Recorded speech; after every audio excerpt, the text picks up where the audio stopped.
Personally, I am disappointed. इसकी बाजी पूरी तरह पलट देता है स्पाई यूनिवर्स का सबसे नया एजेंट विक्रम। एनटीआर का इंट्रोडक्शन सीन उनके फैंस को अपील करेगा कि war 2 is excellently bad film. मैं अपने आप को लेके कंफर्टेबल नहीं फील कर पा रहा हूँ, इतना बुरा लगा है मेरे को फिल्म। आज वो जो जनाबे अली था ना, वहां ऋतिक रोशन ऐसा फ्लेक्सिबल में ऐसा कर रहा है और जूनियर एनटीआर आरती उतार रहे में और खुश हो जा रहे साले, कोई शर्म ही नहीं।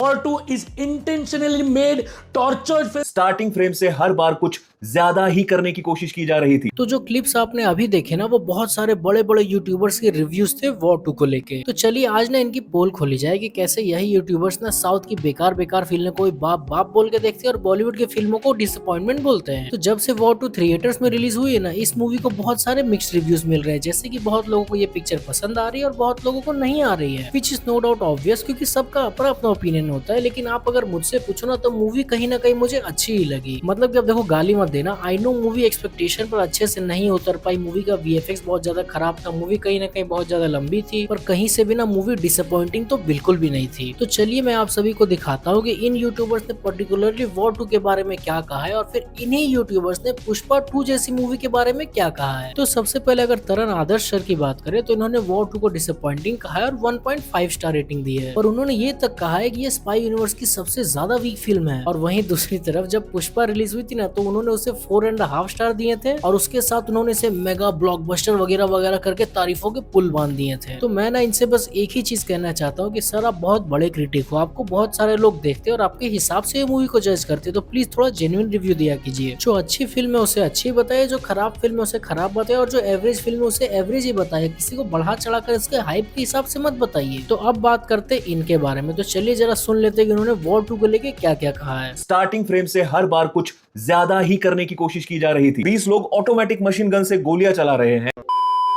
इधर सामने हीरो हीरोइन के हाथ में 9mm पिस्टल है भाई, जिससे वो गोली चला भी रहे हैं और सामने वाला मर भी रहा है। Personally I am disappointed. सुन लिया, अब आप सुनिए कि इन्होंने पुष्पा 2 को लेके क्या क्या कहा था। This is called super mass. Dialogues, action scenes, storyline, acting, सब सुपर मास।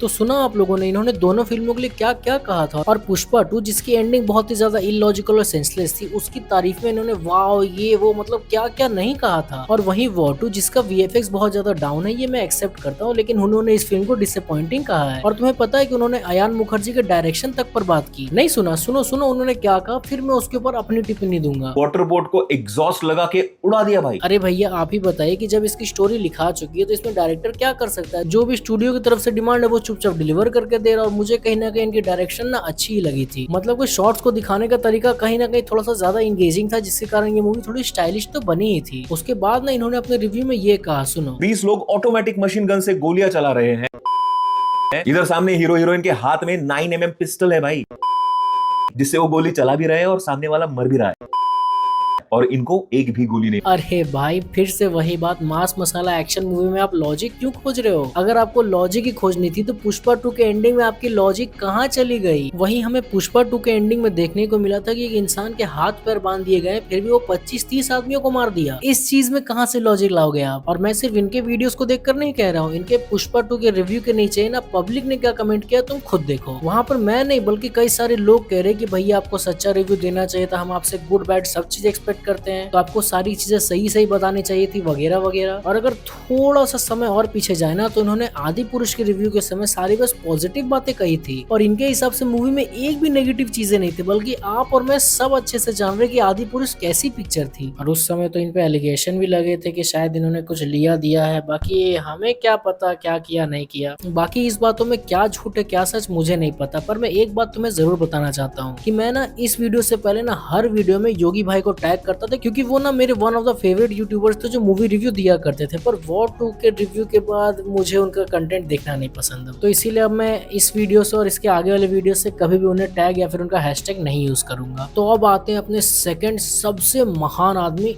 इन भाई साहब पर। मतलब इन्होंने ना बस थंबनेल और टाइटल से ही वॉर 2 को गालियां देना शुरू कर दिया था और जैसे ही वीडियो शुरू हुई जो इन्होंने भर भर के गालियां दी है आप खुद ही सुन लो। नहीं कर रहा हूं, लेकिन जिस हिसाब से जूनियर एनटीआर को प्रेजेंट किया ना, वो बन पाव लग रहे थे।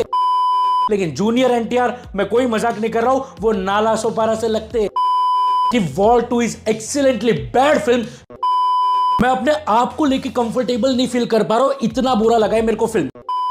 डांस वो जो जनाबे अली था ना, वहां ऋतिक रोशन ऐसा फ्लेक्सिबल में ऐसा कर रहा है और जूनियर एनटीआर आरती उतार रहे हैं और खुश हो जा रहे साले, कोई शर्म ही नहीं। War 2 is intentionally made tortured film. सुन लिया ना, अब तुम इनके पुष्पा 2 का रिव्यू सुन लो। Pushpa 2 is a super duper पैसा वसूल फिल्म। सुकुमार ने अपने अलग ही अंदाज में इस कमर्शियल सिनेमा को रीडिफाइन किया। उसके बाद जो क्लाइमेक्स में एक्शन सीक्वेंस देखा ना कि लड़की पे हाथ डाला तो सीधा रपा रप काट डाला। अब भाई मैं बोल रहा हूं ना, ये दो सीक्वेंस मेरे दिमाग में हमेशा के लिए छपा रहेगा। अरे रिव्यू की बात तो बाद में करते, पर ये लुक क्या है भाई? I am really sorry to say this, पर मुझे आपसे ज्यादा क्रिंज हरकतें करते हुए ना इस कम्युनिटी में आज तक कोई नहीं दिखा। और वो ना इनकी वीडियोस देख के समझ आ जाता है कि ये बस ना व्यूज के लिए ऐसे ऐसे करके क्रिंज हरकतें करते रहते हैं। खैर इनकी हरकतों को छोड़ो, तुमने वो रिव्यू देखा ना जो मैंने वॉर 2 और पुष्पा 2 का दिखाया? तुम लोगों ने बस गौर किया कि कितना ज्यादा डिफरेंस है इन दोनों रिव्यूज में। लिटरली भाई दोनों में ना जमीन आसमान का फर्क है। चलो अब इनकी भी पुष्पा 2 के वीडियो के कमेंट्स देखते हैं। और किसी ने कमेंट किया है कि इसने सलार मूवी को वर्स्ट कहा था और पुष्पा मूवी को बेस्ट कह रहा है, मतलब हिपोक्रेसी लिमिट इज क्रॉस्ड। और जस्ट उस कमेंट के नीचे ना किसी ने कमेंट किया है कि भाई इसने पुष्पा 2 को बेस्ट मूवी कहा था और वॉर 2 में लॉजिक खोज रहा है, मतलब हिपोक्रेसी एट इट्स पीक। तो देखो इन्होंने सलार मूवी को वर्स्ट कहा था और डंकी मूवी को बेस्ट, पर हुआ था इसका बिल्कुल उल्टा। सलार काफी अच्छी थी और डंकी एवरेज मूवी थी। पर इन भाई साहब की तो आदत है अच्छी फिल्मों को खराब बोल देने का और खराब फिल्मों को अच्छा बोल देने का, जिसका मैं तुम्हें ना एक और एग्जाम्पल दिखाता हूँ, ये कूली के ट्रेलर रिव्यू का इनका। अगर मैं कूली के ट्रेलर को एक लाइन में रिव्यू कर तो इतना ही कहूंगा कि सुपर अरंग मदिरा विसल परिकवे सुपर टू गुड भाई साहब, this is going to be mass treatment on class level.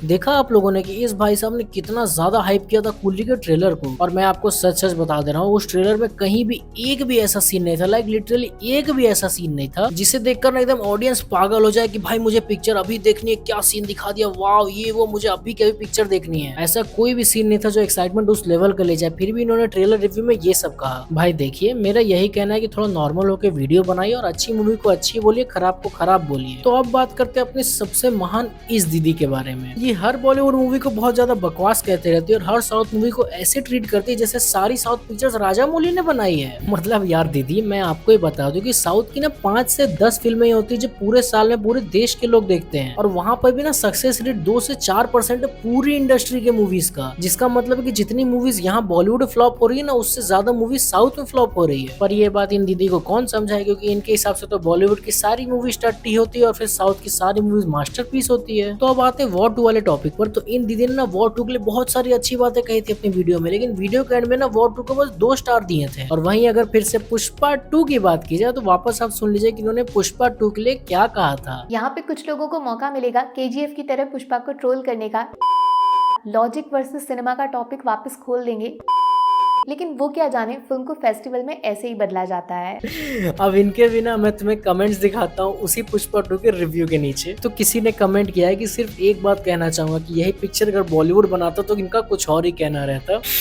अरे यार मतलब कि समझ रहे हो, इनकी ऑडियंस भी समझ गई है कि ये किसको कैसे ट्रीट करते हैं। चलो मान लेते हैं कि मैं यहाँ पर बैठ के झूठ बोल रहा हूँ, पर इनकी ऑडियंस का क्या, जिन्होंने इन्हें सब्सक्राइब किया उनको ओपिनियन मुझसे मैच कैसे कर रहा है, वो भी 8 महीने पुराने वीडियो से। अब अगर मजाक मस्ती से साइड हटे तो मैं आप सबको एक सीरियस बात कहना चाहता हूँ कि यार देखो, मेरा इस वीडियो को बनाने का मतलब ये नहीं कि मैं किसी के लिए हेट फैला रहा हूँ। मैं तो यार बस ये चाहता हूँ कि आप लोग सब ना थोड़ा जेन्युइन रिव्यू दिया करो, क्योंकि यार आपको लाखों लोग देखते हैं, कितने लोग बस आपके भरोसे अच्छी मूवीज तक को स्किप कर देते हैं। तो यार अपने पर्सनल माइलस्टोन और ज्यादा व्यूज पाने के लिए ना ऑडियंस से झूठ मत बोला करो प्लीज, क्योंकि यार आपके इतने सारे सब्सक्राइबर्स और इतने सारे व्यूज आते हैं तो आप लोग कभी नहीं समझोगे मुझ जैसे छोटे क्रिएटर्स का हाल। मतलब कि मुझ जैसा क्रिएटर्स जैसे तैसे पैसे सेव करके छोटा मोटा करके अपना सेटअप बनाता है, फिर उसके बाद अपने मंथ की सेविंग से जाकर पिक्चर देखता है, घर आता है, मेहनत से वीडियो बनाता है, एडिट करता है, सब कुछ करता है। फिर उसके बाद जब वीडियो पब्लिश होती है तो उसमें उतने व्यूज नहीं आते जितने मूवी के लिए पैसे लगे हैं। तो यार बुरा तो बहुत लगता है ये देखकर कि सबके व्यूज आ रहे हैं, बस मेरे व्यूज नहीं आ रहे। और जैसे अभी यूट्यूब के हालात चल रहे, अगर मेरे खुद का चैनल 2-3 महीना मोनेटाइज नहीं हुआ तो मैं भी यूट्यूब छोड़ दूंगा। खैर इस वीडियो को यही खत्म करते हैं। सब्सक्राइब कर लीजिए आप लोग कोला टॉस को जेन्युइन रिव्यूज के लिए। मिलता हूँ आप लोगों से अगले वीडियो में, तब तक के लिए जय श्री राम, खुदा हाफिज एंड वंदे मातरम।